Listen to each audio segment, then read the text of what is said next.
episode 235. Welcome to Data Skeptic, a podcast about data science and fake news from an algorithmic perspective. Here's your host, Kyle Polich. Coming to you from just outside Yosemite National Park, this is Data Skeptic.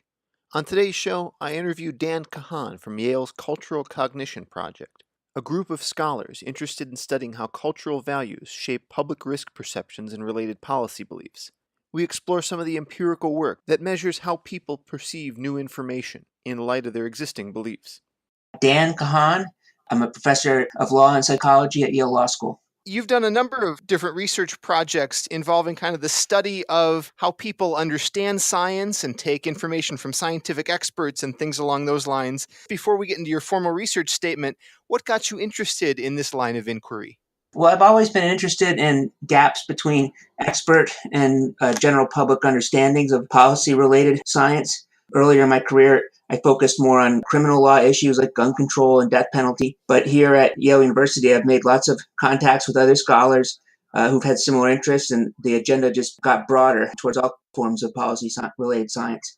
So I'd imagine there are some things, gravity, that there really isn't any debate about. Science has pretty much set us up. What are some of the topics that people do have a general resistance to the scientific consensus about? Very polarizing, yes. The North Pole and the South Pole. No, it's actually the case that there are many, many more issues that don't promote cultural polarization than that do. But people don't go to the highway to watch the cars going by without accident. Their attention is called to the car crashes.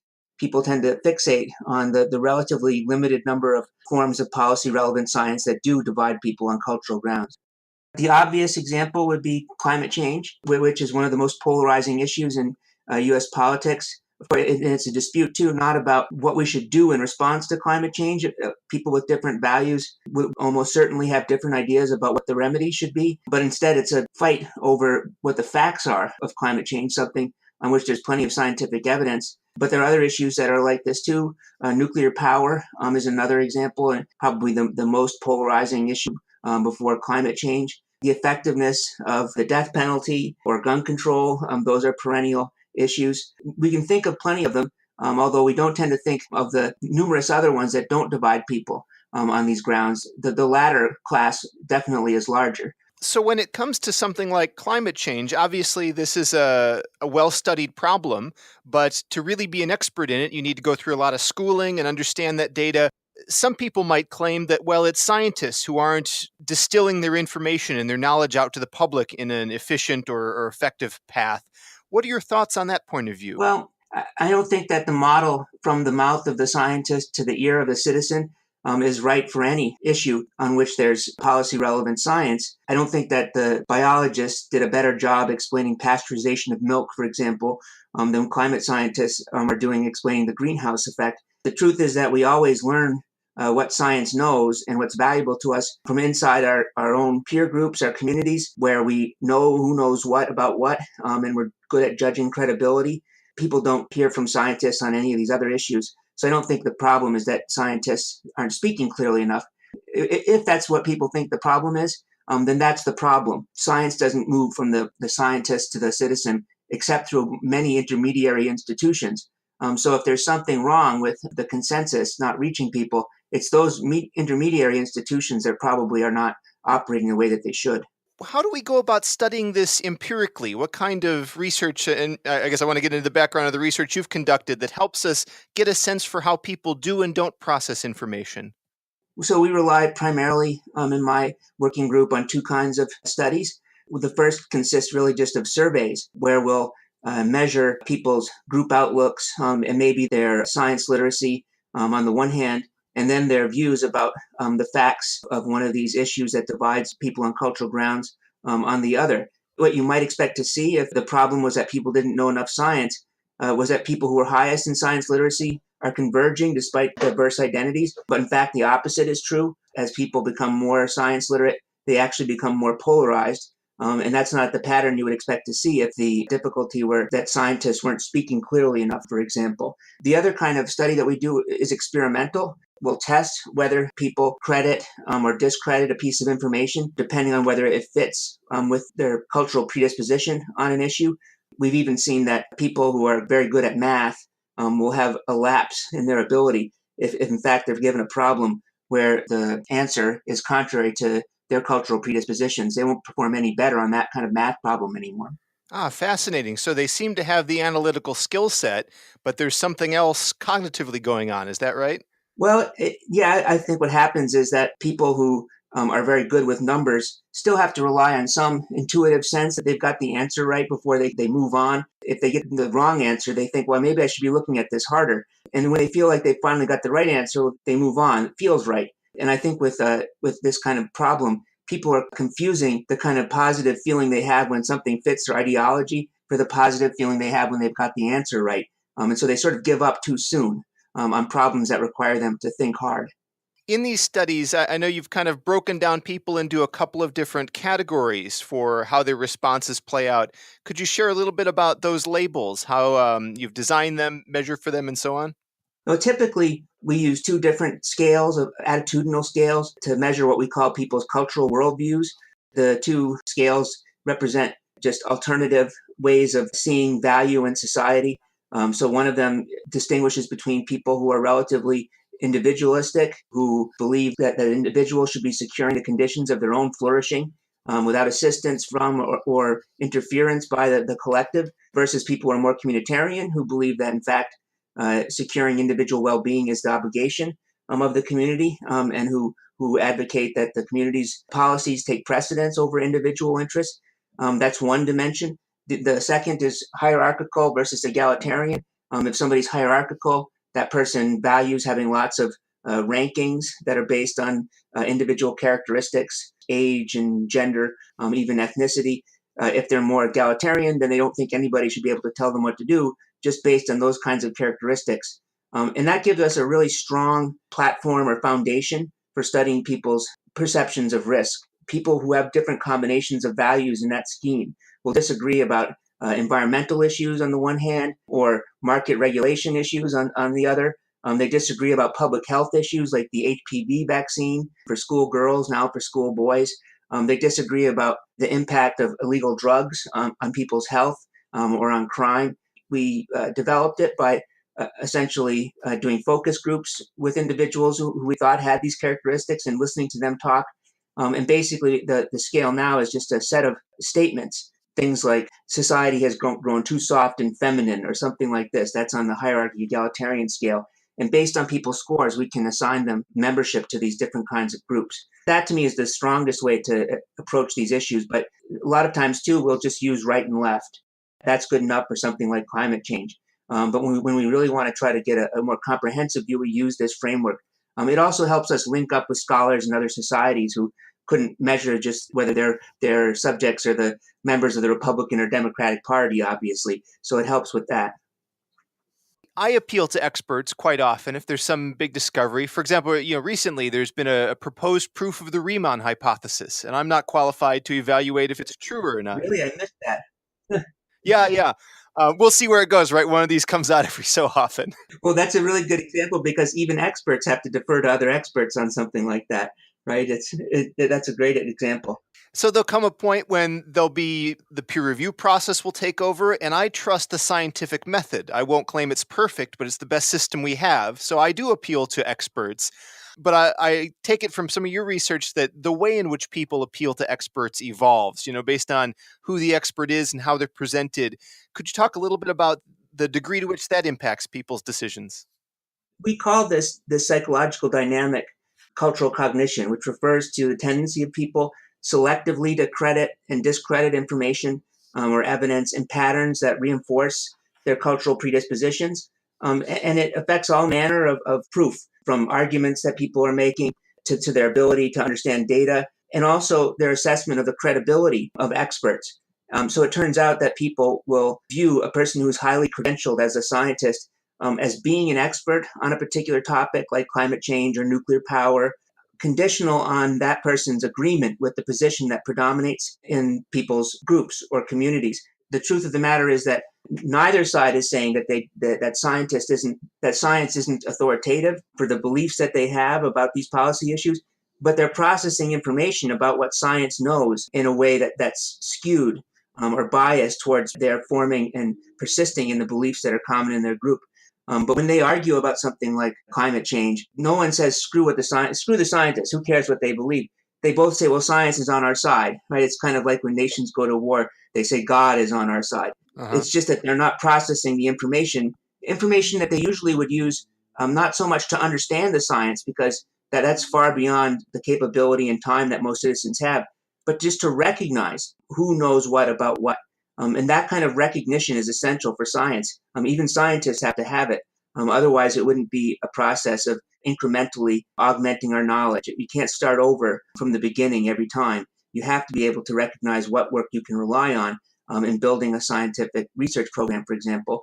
Well, ordinary people too, they're really pretty good at recognizing who knows what about what. It's only when you get one of these issues in which positions become entangled with people's identities that you have this kind of disablement, really, of their recognition capacity. So one of my goals personally is I'd like to believe as many true things and as few false things as possible. And I think a good path to doing that is following a sort of a Bayesian approach. And I know you've been able to frame some of your work in that context. Can you share your thoughts on how people incorporate new information from a Bayesian's perspective? From a Bayesian perspective, sure. And one thing to say about that is the Bayes' theorem and a Bayesian process, it's more of a heuristic. I'm sure you know that social scientists and psychologists in particular have documented myriad ways in which people's information processing diverts from Bayesianism. But if you start with a Bayesian model, then you can pretty much understand just about any one of the defects in people's ordinary reasoning. You can compare how it doesn't fit with Bayesianism. So for Bayes here, I would just use the most basic understanding that when people get new information, they update their existing beliefs in proportion to how much more consistent the new information is with one potential belief versus another, right? That how much more consistent it is, that's the likelihood ratio in Bayes' theorem, right? One rendering of Bayes' theorem is that prior odds times the likelihood ratio equals the posterior odds. In our work, we focus on how people's group commitments generate conflicts but among them over the likelihood ratio, or how much weight to give to the evidence. So people might see one and the same piece of evidence, but give it different weight depending on what they think the outcome is that evidence supports. But this doesn't just affect science. We've done studies where people's sense impressions will participate in this kind of pattern. Right, so we tell people that half the subjects at a protest is at an abortion clinic, and that the protesters are disagreeing with Roe v. Wade, and the other half of the protest is at a military recruitment center by people who don't approve of the former policy that excluded openly gay and lesbian people from the military. And people with different values will disagree about whether the protesters are blocking entry to a building or hitting people with their signs and so forth. It all depends on what we tell them the protest is about and how that corresponds with their values. You really see this kind of motivated drive in how people process information. When it comes to science, it's the same thing. People are looking at the cues that normally tell them what science knows, and they're construing it in its biased fashion. Makes sense. It makes sense, but it helps us to see that although this dynamic affects science in a really profound way and threatens to prevent enlightened self-government, it's not a process that arises in our assessment of science per se. This kind of dynamic can happen in any kind of setting where people are relying on factual information. Tell me more about that. 'Cause to me, I mean, facts and science, they might, be technically a little different, but I think of them as both sources of truth. In what way do they differ? Well, the example of the study I just gave you, which we call "They Saw a Protest," the people they're disagreeing about facts, but science didn't really have much to say about whether a protester blocked somebody from going into a building. People just formed different impressions of what they were interpreting and seeing on a film. Those same groups are the ones that are disagreeing about climate change, or what science says about the safety of nuclear power, of what science says about the efficacy of the HPV vaccine. If you see that, in fact, this process isn't unique to science, you're in a better position, I think, to remedy it. If people even outside of domains of science are disagreeing about facts, including the ones they take in with their own sense impression, then it's unlikely that the solution to the problem is to change how we do science or how we communicate science. Listeners, are there any of you who haven't yet checked out Brilliant.org? If so, you got to get over there. Brilliant.org is math and science done right. You can use that site to help you master key ideas in math, science, computer science, and a lot of other professional topics. So what is Brilliant? Well, it's not boring lectures. It's not dull, hard to follow, endlessly long content of courses. Brilliant is a teaching platform that helps you learn through interactive problem-solving courses. I've taken a bunch of these myself, for real, and they're all designed to be entertaining, challenging, and educational. Whether you're an ambitious student, a professional, or just a lifelong learner. Let's see, let me scroll through the courses real quick and pick out one. You got a bunch of good ones, but today I want to highlight Science Essentials. There's a lot of data people who listen. Sure, you know SQL, you know programming, you know machine learning. But if you want to be a data scientist, you got to earn that second word. Science is a method. And in Brilliant's Science Essentials course, they'll teach you the scientific process, measurement, matter, motion, forces, energy, all the key basic concepts of science. Any well-rounded person should have this background. Whether you're just curious about the forces that govern our world, or you're beginning a journey to scientific greatness, there's no better way to build your understanding of Science Essentials than heading over to brilliant.org/dataskeptic. That's brilliant.org/dataskeptic. So in one of the studies you guys conducted, you and your co-authors, you tested the hypothesis that cultural cognition shapes the perceptions of scientific consensus, and there's definitely an effect there we can see in the paper. Could you share some details about the degree to which it impacts people's perceptions? Sure. And in that paper, what we did was have people assess the domain of expertise of people who were presented as being highly credentialed scientists. And again, it turned out that where we told the subjects that the scientists had formed a view consistent with the one in their cultural group, they were highly likely to rate that person as an expert on the issue. If we told them instead that the scientists had formed an opinion opposed to the one that prevails in their group, then they would say, well, that's not a scientist with expertise in this area. And the effect sizes were very large. So the group that is actually skeptical about climate change were 56 percentage points more likely to judge the person as an expert scientist in climate change if he or she took the position, or if he took the position that prevailed in their group. And that was on both sides of the issue.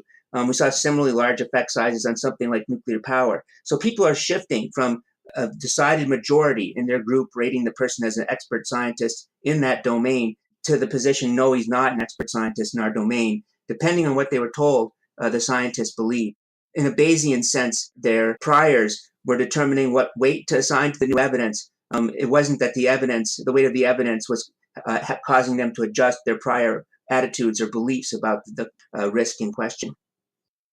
From my point of view, and I guess I'll inject a little bit of my own personal thoughts here, I see that as a big cultural problem for us. I would like to think that people appreciate the scientific method, not, like I said earlier, not that it's perfect, but it's a good path to learning the truth.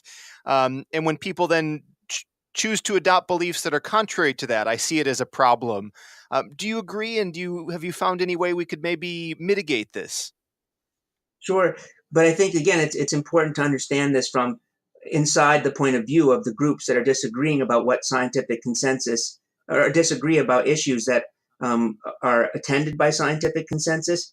I think it's wrong to believe that one group trusts science and the other doesn't. And in fact, we've done studies that show that another kind of fact on which people will be biased is how much their group, as opposed to another group, is open-minded and reflective about scientific evidence. And, that's just another one of the things on which people will become divided over what science knows. It is a problem when people have this kind of tendency, which we call cultural cognition, to credit evidence selectively based on its coherence with their cultural predispositions. Because if people process information that way, they're never going to converge on the truth, no matter how much information you give them. Right? To think about it in the Bayesian sense, that they're determining the likelihood ratio or weight to give to the evidence in a way that reflects what their group already believes. So they'll be stuck on these positions that are opposed to each other. It's not a truth convergent way to make sense of information, although it is a kind of identity protective way of doing so. But it's not a conscious process either. People feel like they're following they're going with the kinds of intuitions they have about what science, how to identify what science knows. But in a polluted science communication environment, those kinds of capacities are effectively disabled. They're giving them the wrong answer, even though normally they'd give them the right answer. So is there anything science communicators should be doing that would maybe help mitigate some of the problems and convey more truth?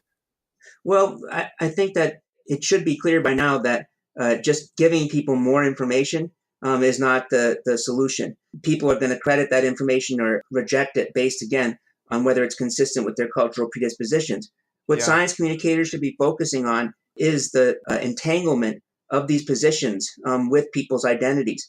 I think the best way to do that is to give people the very kind of information that they usually use to figure out what science knows, and what science knows about pasteurization of milk, what science knows about the medical benefits of getting x-rays, the risks of using cell phones, and so forth.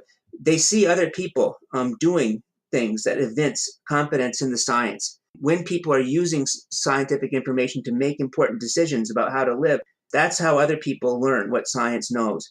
So you want to actually increase the proportion of impressions that they form in which people like them are using the science relative to the impressions they form when they see their people inside their group arguing with another group about what science knows. That latter kind of information is what launches them into the identity protective rather than the truth-seeking kinds of information processing. So if you're in Southeast Florida, for example, you should be able to find people who are within different opinion formation groups who are using the science, whether they're developers, climate science, whether they're developers or business owners or just ordinary people from their own housing association. And they're all making decisions, it turns out, based on the best information we have on climate change. If you show people doing that, and it's not so much that they're arguing with them or trying to give them a evidence, they're just acting in a way that attests to their acceptance of the validity of this evidence. That's, I think, the way to help people get back in sync between their intuitions and what science knows. Gotcha. And on some of these, as you mentioned, there's probably a wealth of mundane examples we could give where certain scientific findings are not controversial politically, and we don't have these issues. But some of the key ones like gun control and the stuff we've been talking about, like climate change, was it inevitable that these would be issues that would become politically polarized, or was it just the circumstances that certain people on certain sides decide to chase after these? I tend to believe that no technology is destined to have this kind of polarizing profile. But that's more of a conjecture than something I know for sure. It's something that we should be focusing on a lot more. How do issues become this way? Because it's a lot easier, I think, to prevent issues from becoming this way than it is to untangle identity from positions on these issues once this dynamic takes place. But I'll give you an example with the HPV vaccine. The HPV vaccine is for a disease that's sexually transmitted and is the major cause of cervical cancer. Is the only vaccine that the CDC has recommended be on the schedules for school and middle school enrollment that the states haven't uniformly adopted. And what was different about the HPV vaccine was that it came to people's attention through a political process. The manufacturer of the vaccine was trying to accelerate how quickly schools would adopt HPV vaccine requirements because it was in competition with another pharmaceutical company that was soon to come out with another HPV vaccine. Normally, people find out about the vaccine from their doctors. Those are people that they trust. They say, we'll do what you say to do. But here they were seeing Fox TV take one position and MSNBC take another. And so they understood these issues to be the ones that, in effect, were markers of or proof of their loyalty to their identity groups. And at the very same, almost exactly the same time, or just a little bit before this, people weren't polarizing over another vaccine for a sexually transmitted disease that causes cancer, the HBV or hepatitis B vaccine. So the hepatitis B vaccine did come to people's attention through the normal route, not through legislatures debating whether to have a requirement, but through their doctors who got the information from public health authorities that these were vaccines that made sense. So you can make a mistake if you're letting information about a new technology travel to people's awareness through these politicized channels rather than through the normal channels that they operate, where people who are transmitting the information, they're not aligned with one side or another in these cultural conflicts. Yeah, makes sense. Well, and what wouldn't make sense is for society never to learn the lesson. That, I mean, this is like a precious commodity. It's like a precious instrument being sent fourth class mail wrapped in newspaper. We have to do a lot more to protect the value of the science that we have, the knowledge that we have from these kinds of distorting influences. It's actually a common strategy of those who want to generate conflict to try to bait the other side into arguments, arguments about climate change or arguments about evolution. The arguments between culturally identifiable advocates is the source of the pollution in our science communication environment. That's what emits these kinds of meanings that entangle group identity with positions on these issues. We're in an era now where there's a lot of discussion of fake news.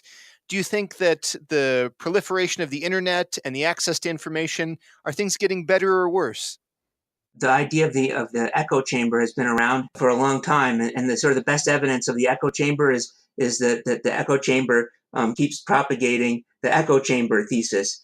For a long time, social scientists have studied the echo chamber and concluded that it really isn't the case that people are forming their views within these informational silos. The people who read the New York Times are also very likely to look at the Wall Street Journal and vice versa. People will extract the information about what their team's view is from just about any source that you give them. With fake news, I think we really need to distinguish between different kinds of fake news. There's the stuff that looks like something that's produced by recognizable information providers like ABC News or the New York Times or what have you, and that state these ridiculous kinds of headlines like Pope endorses Donald Trump. And as I read the evidence that's been assembled so far, I haven't done these studies, but I keep up with them, probably nobody really believes that. They're getting some kind of a thrill out of it. It's titillating and funny, but it's almost in the nature of satire. The really dangerous fake news relates to what positions groups have relative to other groups. The Russians were disseminating lots of information by posing as different kinds of activist groups and actually fomenting the kinds of divides that we saw that sometimes led to violence. That's the atmosphere in which people become these motivated processors of information because it's polluting their science communication environment. That's the kind of thing we should be most concerned about. Right now, we're just learning about how the internet becomes the conduit for this kind of misinformation and maybe how to prevent it. And it's clear if you're trying to keep track of where we are relative to the Russians, misinformation, that they're ahead of us. Although maybe, too, you have an advantage when you're playing offense rather than defense. People don't seem to be credulous so much as motivated. They want to believe the positions that are associated with their group. When you have that kind of demand, it's going to be very profitable to generate a supply of misinformation. And so a lot of the silliest kinds of fake news that we saw before the 2016 election, the Pope had endorsed Donald Trump, for example, came from a group in Macedonia that was just basically creating clickbait. And it knew that if it drew people in with these kinds of stories, they would click on the surrounding links for things like hair loss treatment and what have you.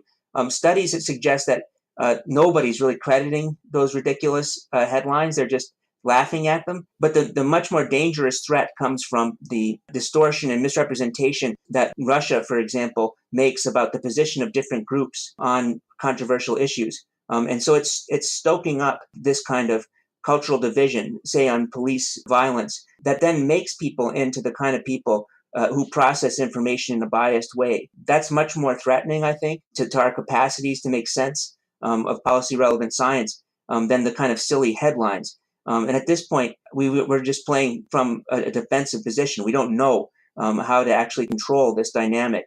The Russians seem to be experts on how to manipulate it and use it to their advantage. It's essential to our democracy that we figure out how to prevent other countries from basically polluting our science communication environment. And this is a theme of the recent book by Kathleen Hall Jameson that discusses how these sources endanger our democracy in this way.